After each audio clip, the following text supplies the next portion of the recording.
Hi, in this tutorial we're going to run through the creation of the schematic and the board for the open source drum kits sensor PCB, which is part of the article series on creating printed circuit boards within everyday practical electronics, and this follows the November issues article. So in that article we describe how you go through the process of creating, transferring the schematic into EagleCAD and then laying out the board. And I thought it would be fun to actually go through that entire process in a video from start to finish.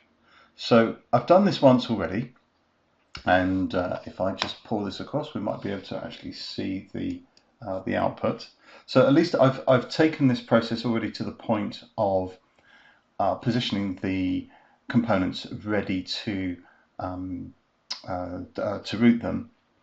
So I've got an idea what I'm doing. I'm not doing this completely from scratch, so there won't be as much head scratching as there was when I started this off. So so let's see how long it's going to take. I've got a timer here. I see we're already 1.5 minutes into the video, but let's start. I'm going to rush as fast as I can, because this really is only supplementing the article. But of course, if there's a point that you don't understand, you can always go back and re-review it, and you can pause the screen to see where I'm positioning my mouse, and hopefully it will be reasonably or make a reasonable amount of sense, and hopefully we'll have fun along the way. Well, I'm certainly going to have fun anyway. So right, here we go. Projects. Right click, create a new project, and I'm going to call this sensor 2. This is my second attempt, and I will right click on that and go new schematic. And there we are, we have our empty window. I like to see the grid. This is the grid icon up here, so I'm going to click display on, and this will show me the working grid, which is the snap grid that positions will auto align with, and I'll go OK. And so now we have our schematic. You saw it before, just as I started it. I have it open on a monitor to my right here, so so I know what I'm doing. So let's go and bring in all of the components. So we need to find the add a part component. There we go. And I'm just going to call these up at random. So we'll go to the resistor, capacitor, inductor library, C European, and we're going to call up one of the capacitors. Here's one I've already modified specifically for etching. You can see one of my other videos where I actually describe adding or changing packages to make them to give them bigger pads for when you're etching boards at home, which is the intent with this. So that's the capacitor and resistor. There's a diode to go in as well. 2 diodes, which are in the aptly named diode library. 104 and 48. That looks good. Which one do we want to go for? Which one did we go for? I think we went for the slightly wide one. Yes, we did. So drop that in there. And then there was the Zener diode. Let's see which one I actually used. It was a DO37Z10. It just rips off the tongue, doesn't it? So let's have a look. Does that have a list of attributes? No. Not doing quite so well at the moment. Let's do what we did last time, which was search for the word Zener.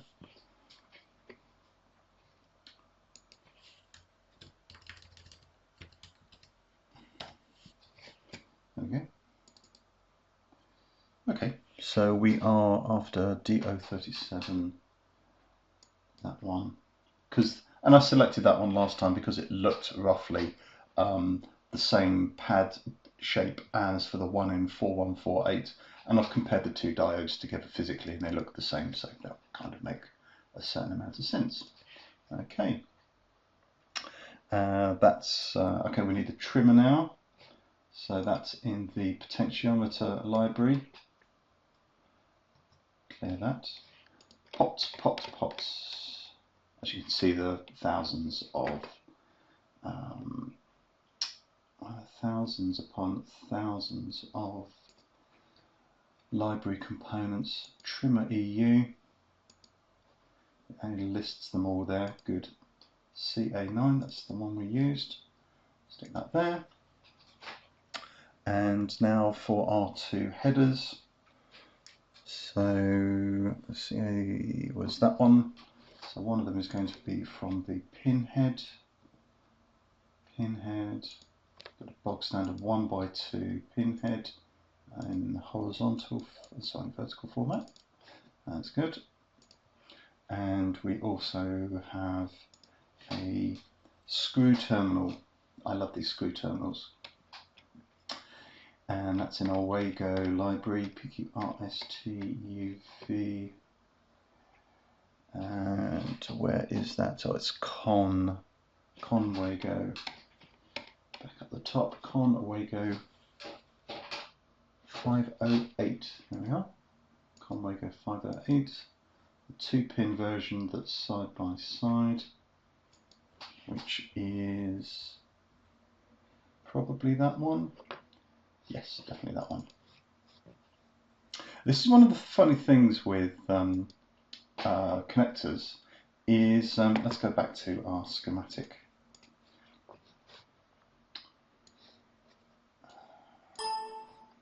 Oh, I think we can cancel that, yeah. So we've got two connectors here. We've got the 2-pin header, which is going to be for the piezo buzzer. We're going to solder that directly in.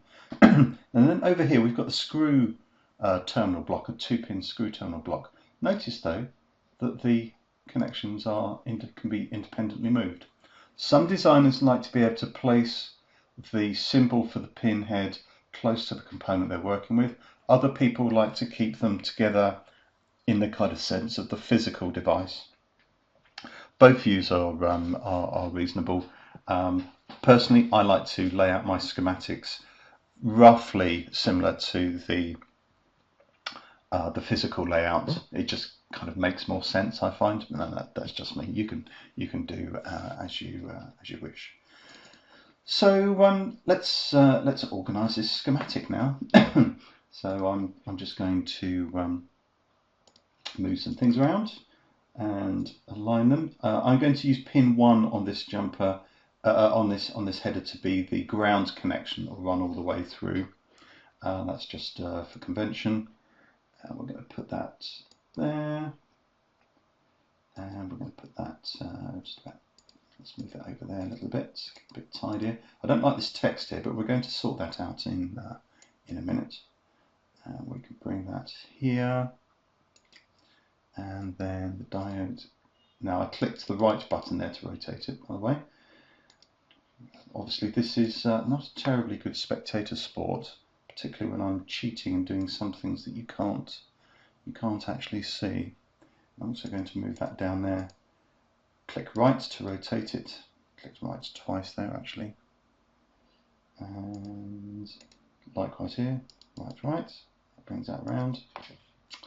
And again, I'm going to use pin 1 on this designation to be the ground link all the way through.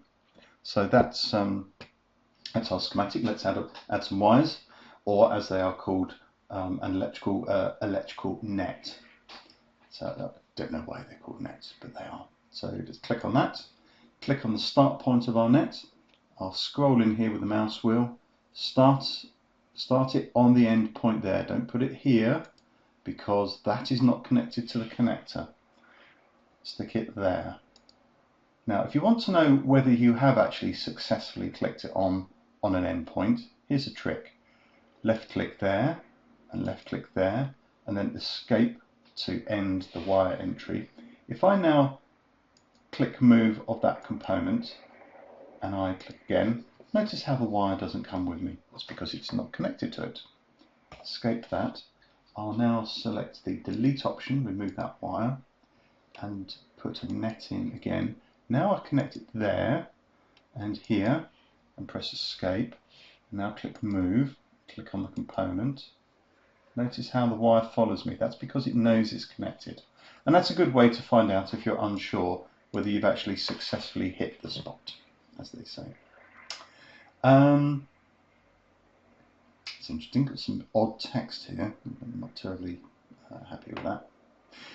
Anyway, as I said, let's wire this circuit up. So net. So we'll put the ground wire in first. Click there. Oh, and it's finished because it recognised that's an endpoint. But we're still in net mode, so I can left click again at that point and then move up to my diode. When I left click it again, it ends the data entry. Also puts a nice little blob here to indicate that these aren't tracks which are isolated and pass over each other. They are connected, and that's great. So left click, left click, left click, left click, and working backwards, left click, left click. It didn't stop at that point because it's not connected to anything. It recognises that. Left click, it did then. Left click to start. Left click again. Left click. There. There. There. There. There. There. There. There. There we go. That's 10 minutes to design a schematic. Not terribly complicated. Not the prettiest one, but never mind. Right, let's start putting some values in. So we click on the define the value of an object icon and work our way backwards. That's going to be a 1 nanofarad. That's going to be a 3.3 or 3v3 Zener. That's going to be 47K. Now, in my logbook, I actually record the Farnell part numbers of these, where I buy most of my components from, or Maplins. You can actually enter them in the schematic as well if you want, as an attribute of the component. I haven't got that well organised yet, but one day maybe I will. 220, and the diode. Ah, now of course the diode's already got its part number here, but it's got the part number plus the package, and it's rolling over onto the resistor, and it's really quite ugly. So I'm going to change it anyway, and because it doesn't matter, it's not used for anything. There we go. And we can also give our connectors names as well. So this is going to be input, good, and this one here is going to be output. Okay. Oh, that's ugly, isn't it? Let's put that text somewhere. Not very nice. Now we can change that. This is quite handy. If I can find the object, find the option. It's generally called smash or break. And we're going to have to slowly look for it. Oh, there we go. Separate name and value from part. So if I click on that, click on it. There we go. I've got a little plus there. I can now move that bit of text. If I can find it. No, wrong bit. Thank you. Move that. Try again.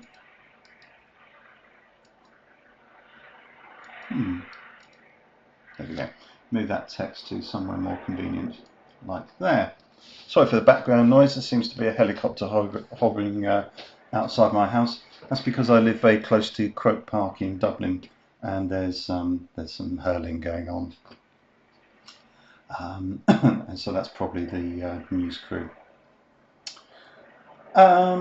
Right, oh yes, the other thing. Now, we've been giving, if I click that on again, values to components. I can equally change the name of it, so that doesn't have to be, where are we? This doesn't have to be X1. This can be JP2. If I want to use the term JP for my connectors, you can use whatever you want. But we can also change the name of the wires, and this is very useful. So every time you draw a net, it gets a unique name. So that's net 1, because that's the first one I drew, and that's net 4. Now, of course, N$4 doesn't mean very much, and For certain wires, like this one here, which is the input, and that one there, which is the output, and this one here, which is the ground signal, it's actually useful to have a name for those. So let's change that. We can change the name, and I'm going to put ground in for that. And I won't bother about that. Ground's the only one I'm really interested in. Now I can't see it at the moment, but I can click here on the label, click on label, and I can move that around and stick it somewhere convenient. I'm going to press the Alt button to give me a bit more resolution in the movements. Just put it there. That's it. So I'm happy with that diagram. I can run an engineering electrical rules check, and it'll tell me if there are any problems with it, and it says no errors. That's good. Right then, now let's move up to, so yeah, 15 minutes that's taken. There's an option up here somewhere. There it is. Picture of a diagram under the package. And if I wait, it says generate switch to board. So that now enables me to generate the board view window, because it doesn't exist yet because we haven't created it. And it's saying create from schematic. Absolutely. And there we go. We've now got our board view. So this rectangle here is the outline of the printed circuit board. There's the origin down there. That's 0.0, which you can see from the dimensions up here. Don't forget, we're in the physical world now.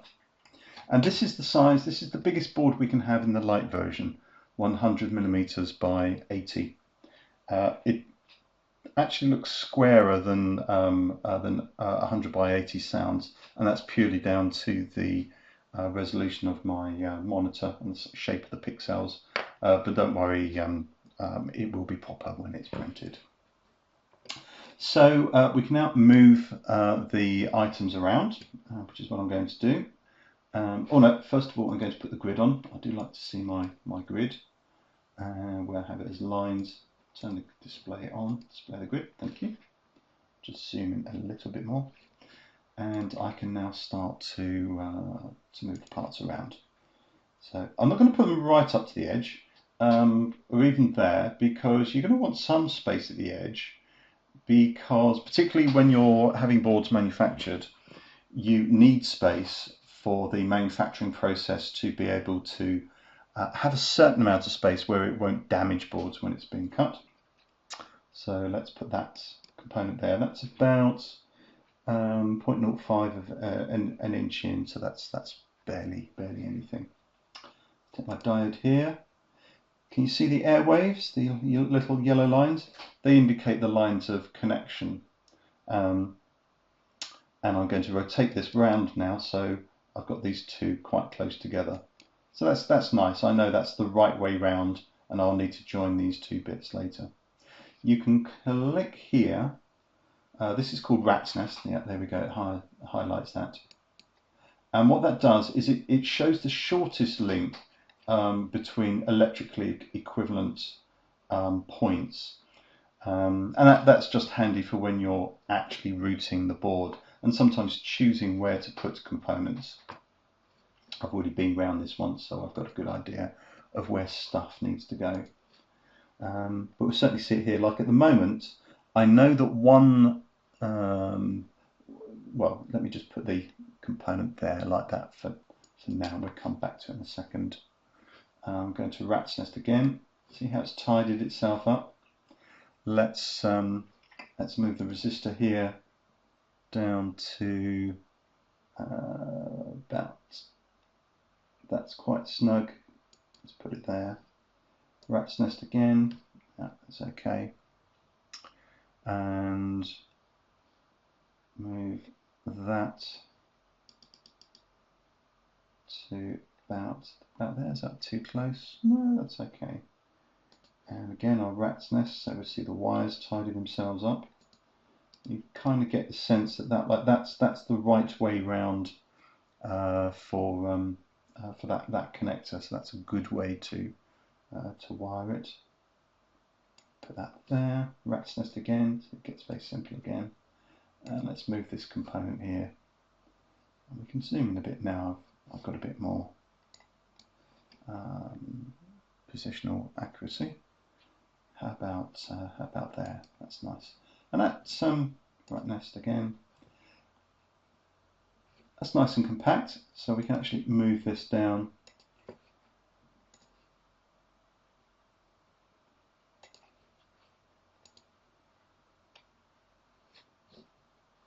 So I'm moving the mouse up and down, but I'm also using the scroll wheel to change my resolution at the same time. Now the word input there is off the edge of the board. Don't worry about that because we're making this at home and we won't be drawing, we won't be printing any of this text. So now let's just make sure that these rats, these air wires actually indicate that we've got the components around the right way. And I can see here I've got a bit of a problem that those wires cross over. So I'm going to select that component, rotate it around. I think that looks a lot better now, doesn't it? That connection there. So I can see that's going to go like that. That will come down here. Everything seems to kind of start out of that one, and we're going to have a problem routing from here through to there. Maybe a little bit, but let's just see what is that. What is that connection? Oh look, it's ground. That's what we typed in. So that's good. Now I don't mind that because I've got a trick up my sleeve, which is called Floodfill. Oh dear, I'm just a bit of spoiler alert there. We'll come back to that in a minute. But yeah, we can see. Do you know what? Actually, I think I can improve on this. I think if I move that there. Oh yes, you can't move it out of the bounds of the system. And then I put that there. And then I bring this down here.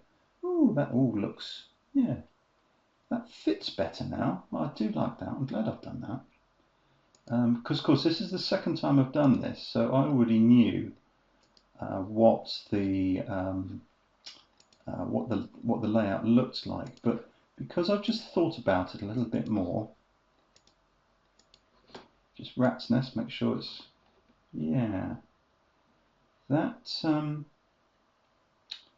looks much better, and so I can actually make this board. I can select my wire and bring it in that much actually. So I've saved myself from board space. If I were making a lot of these boards, that would be significant. That was, I don't know, might have been 2 or 3%. Well, this could have saved me 2 or 3% of the cost of the board. So thinking about it and doing that is always worth it. So there we are, we're 20 minutes in, we've drawn our schematic, or we've captured our schematic. We already created the schematic from a prototype board earlier on, but there we are, we're done. We could stop at this point, and here's the real lazy person's option, and just go Autoroute, and we're not going to route anything on the top, because it's going to be a single-sided board. I'm going to let it go star, which means do it any way you want. I'm not interested in any of that stuff over there. I'll just go continue. Hit start. It's a very simple board, so it's really no great surprise that it's not terribly difficult. And look, there we go. One could just say, job done. I'll go off and etch that now. You could do. Good luck to you if you do, because you've got some very close proximity issues here. Perfectly fine for a PCB manufacturer, not so fine if you're making these yourself at home. You could make your life a lot easier, and so you should. Also, these wires are very, very thin.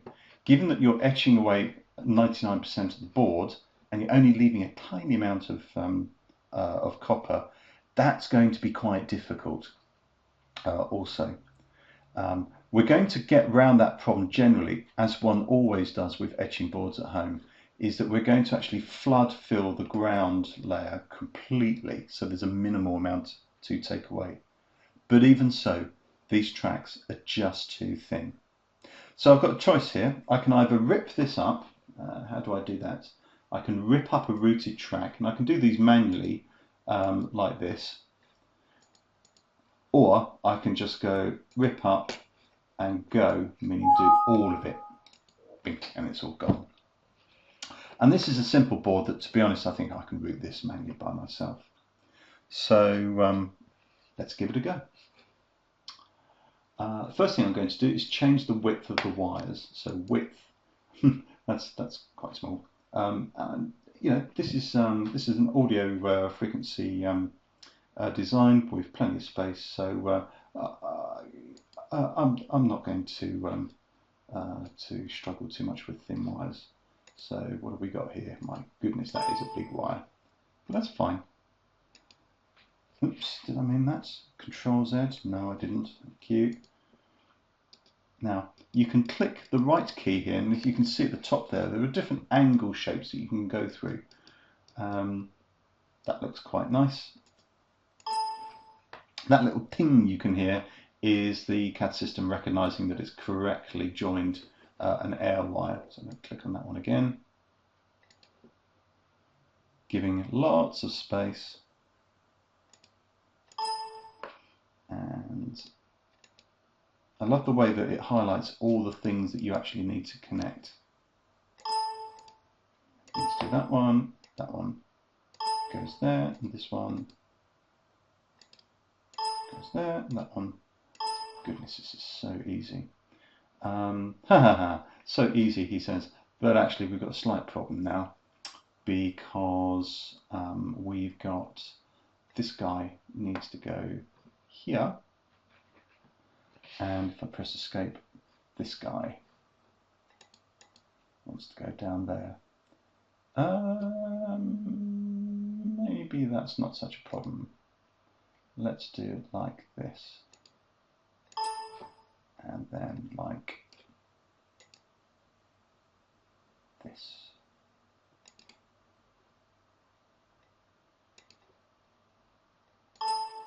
And I'm just going to move that guy down because I can.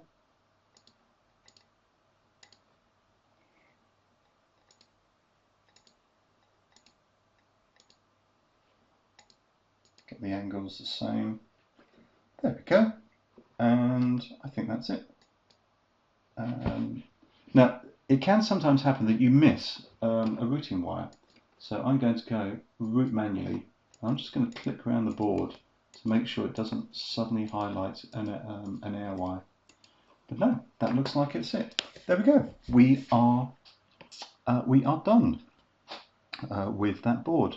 However, I don't like all that copper, so we're going to put a Floodfill in. Now, I may have to come back to this, so I'm just going to pause. Right, welcome back. Yes, I did need to dub in a new version, which is this, because I got a little bit down a rabbit hole the last time I tried it. So here we are. Here's our board, and there is too much copper removal on that board. We really want to be leaving as much copper on as we can, because it will make our etch quicker. The tracks will be less etched away by the etching process because it will be quicker, and our etchant will have less copper in it, which means it will last longer. And there are just so many different reasons why it's a great idea. So to create a Floodfield ground plane, one uses the draw polygon command, making sure that we're actually on the conductive layer, the bottom. And we start at that corner. Now let's change the width of that track down a little bit. Maybe a little bit more. No, that's okay. We'll work our way around. I'm just going to go Control Z there, and oops, let's just delete that. It's the previous opportunity. I'm doing it again. I went a bit too far on the board. I want to go quite so far. There we go. These are our options for our Floodfill. So we want it to be solid. We want to have thermals on. I'll explain that in a minute. And we want to keep orphans. And I'll explain that in a minute as well. Good. Okay. Click there to finish it. So it's drawn it in a dotted line. Now we're going to change the signal name for that polygon and say it's the ground. So we're going to associate this flood fill with the ground. So any ground connections get joined to it, and that is always a good thing. Right, so that's it. That's done. To see our flood fill, we click on the rat's nest. Bingo, and there we go. Oh, that's nice. So that's an orphan. That's a bit of copper which is not electrically connected to the rest of the ground, but we still want to keep it.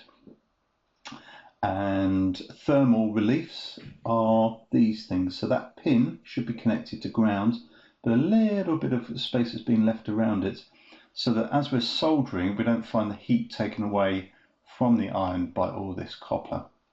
Now we've left quite a bit of gap there. I'm going to have a little look just to see whether I can change that a bit, perhaps reduce it down a bit.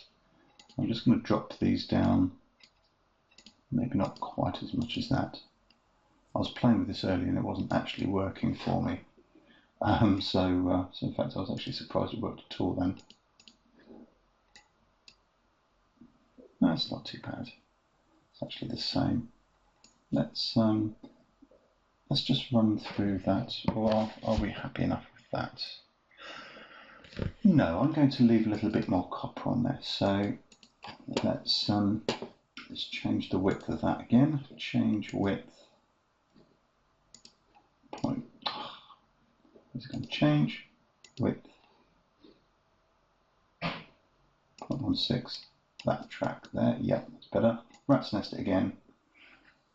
Still pretty, still quite a lot of copper on there, but no, that's not too bad, that's fine. Okay, that's good.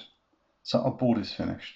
We are now ready to print it at a scale of 1:1 on a sheet of acetate. Almost, because we've got to turn off this text here, because otherwise we will always, that will get printed out by the print translator. So we go to the layers icon, and we turn off some of these unimportant layers.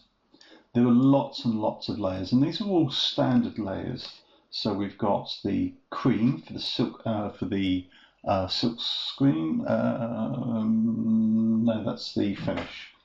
Glue is for gluing components to a board for surface mount. These are all standard things known by PCB houses. But we're going to turn off everything. In fact, we can go none. Let's apply that. Everything's gone. We'll have the bottom. How's that? Oh, that's better. That's our copper.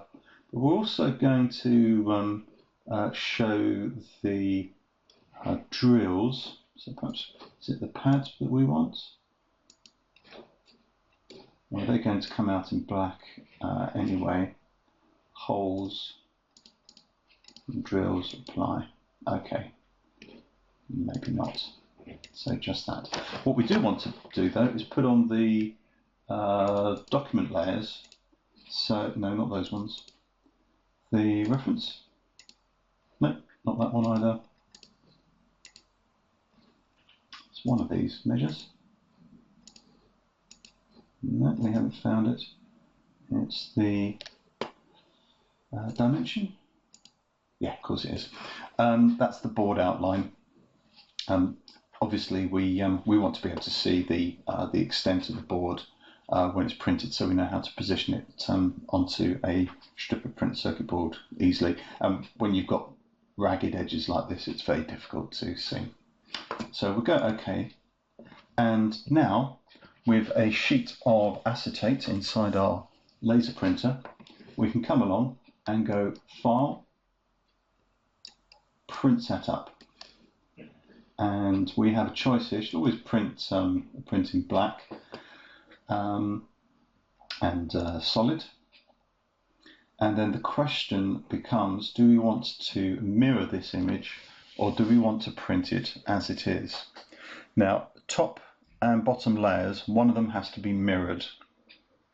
So this is the image of the copper, and therefore when it's printed on a sheet of acetate, this the print will appear on the top of the acetate, and it will appear in such a way that when we place the acetate across the onto the printed circuit board, the print surface will be in contact with the board. So think of us putting a sheet of acetate on top of the screen as we see it at the moment.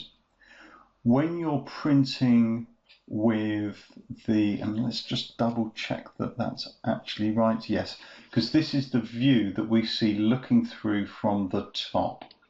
So therefore we want this printed as we see it on the top of a sheet, so that we can lay this printed acetate onto the copper, and Bob's your uncle. Here you go, print out.